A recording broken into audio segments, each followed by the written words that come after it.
YTBC, this is your boy Coach Shelton Harrison.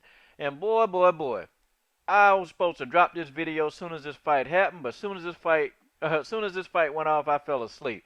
But man, let me tell y'all, boy, this was a good fight. This was a good fight. This fight was sensational, man. This, I would have paid money to see this fight. Okay, Leo Santa Cruz brought it, Abner Mares brought it. I mean, them two, they fought the entire fight. Now, there was very little technical stuff going on in this fight. That's just the way that was, okay? And I knew what I was getting, when I turned the TV on to watch this, okay? It was very little technicality in this fight. They were just throwing punches, man.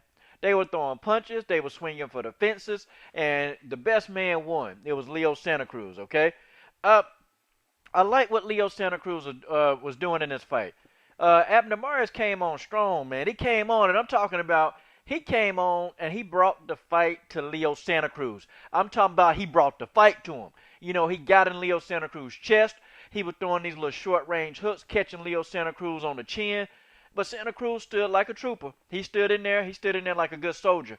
And he started stepping back. He started keeping Abner Mares at the end of his jab. And then he started setting up some beautiful right hands, man, catching Abner Mares. Abner Mares really didn't have any answer, for that right hand.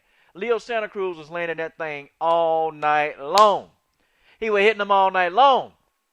But then toward the end down the stretch, Abner Mares was getting back inside his chest, catching him with these hooks. I thought Abner Mares did some pretty good body work, man, in the beginning. But then he backed off the body work, which I'm trying to figure out, why did this guy stop, digging into the body? And Abner Mares actually is a good boxer, man. I hate that his trainers, they never really tried to really, hone in on his boxing skills, man. The guy can move. He's not flat-footed by any stretch of imagination. The guy can move around. He's got good footwork, but they insist that this guy should be a brawler. Man, Abner Mares don't have the reach advantage. So it's going to be hard for him to just be a true brawler. The dude need to use some of his boxing IQ. I was kind of shocked that he wasn't slipping punches. I didn't see him slip a lot of punches. That right hand from Santa Cruz was there all night long. Leo Santa Cruz could have turned around, hit him backwards with that right hand, and still landed that right hand. I mean, I don't understand, man. And I thought Abner Mares is a much better fighter than what we see.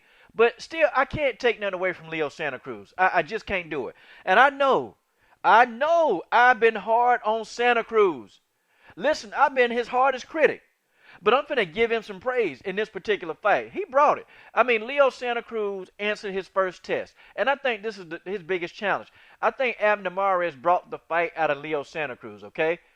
I think Leo Santa Cruz will flourish against these kind of fighters. These are brawlers, okay? These are straight up brawlers. These are tough guys that's got chins. It's gonna bring out the best in him. But my only question is now, and my question to every single boxing fan out there, is Leo Santa Cruz going to be ready for Guillermo Rigondeaux? In my prediction, guys, this Santa Cruz and Guillermo Rigondeaux, that fight just not going to happen. Okay? It's just not going to happen. For whatever reasons, I know that Santa Cruz will get in there and give a good effort, but I don't think Santa Cruz could stand a chance against a Guillermo Rigondeaux. Now, I'm going to tell you what I want to see. If this fight could ever happen, and I know Leo Santa Cruz is slightly lighter than Nicholas Walters, I would love to see Santa Cruz versus Walters or Santa Cruz versus Lomachenko. Like, I would love seeing kind of some of those matchups going on. I mean, see, man, I'm telling you, boy, boxing can come back into the forefront. And I know some of you Al Heyman haters. I'm going to talk about you Al Heyman haters right now. What you got to say about this fight, Al Heyman haters? This was a great fight. This was a great fight. Santa Cruz did his thing. What do you Al Heyman haters have to say now? Is Oscar De La Hoya putting on fights like this? Is Bob the Lion Devil Arum, is he putting on fights like this? The answer is no. Now, people, I got to call this what it is. I got to call it what it is. I got to call this what it is. And you people, you have no evidence to refute what I'm saying about this. All your people, all your Al Heyman haters, there's nothing you can say about this. You can't get around this. This was a good fight. This was a great fight, a sensational fight. There's nothing you guys can say that can say, man, Al Heyman, y'all need to just say Al Heyman, it was a good fight. Al, you finally put on a good fight, and that's just the way that is. I enjoyed this fight. Thoroughly enjoyed this fight. I mean, I thought, boy, Abner brought his A game. I thought, Santa Cruz brought his A game. I was impressed. I was really impressed with Santa Cruz, how he handled the adversity. Because Abner was hitting him, man. And I know Santa Cruz got rocked, man. He got rocked a couple of times in this fight. Because, Abner is no joke. He is no joke. I think, truly, Abner if he hit a solid 154 pound in the chin, he probably can hurt him too. I mean, the guy's got punching power. So, I really take my hat off to Santa Cruz, okay?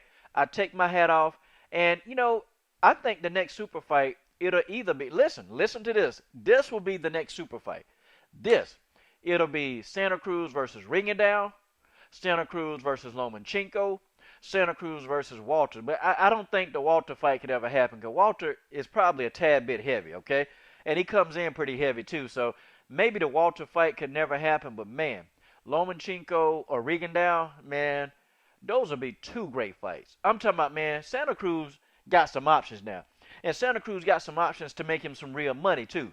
Okay, I think after this fight, Santa Cruz just put himself onto the launch pad. Okay?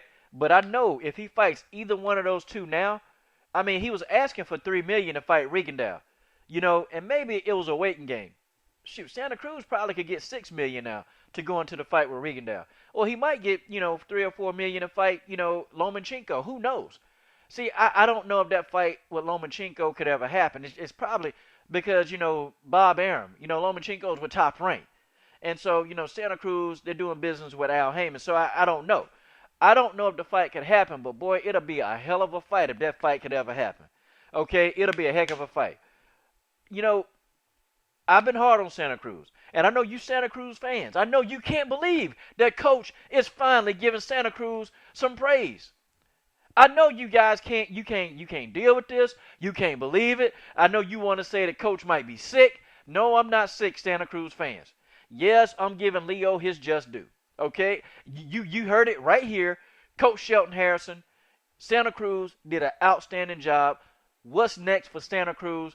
I want to see him in the ring with Guillermo Rigondeaux. Or I want to see him in the ring with Lomachenko. Those are the only two fights that I really want to see him fight. I think, honestly and truthfully, people say, I think Rigondeaux and Lomachenko could beat Santa Cruz, but I still think it's a competitive fight. Santa Cruz got some other skill sets. I want to see Santa Cruz go to a whole nother level. I want to see if he can take up his IQ, his skill level in the ring to deal with a Rigondeaux or a Lomachenko. You guys tell me what you think about this fight. This is your boy, Coach Shelton Harrison. I'm done. Subscribe.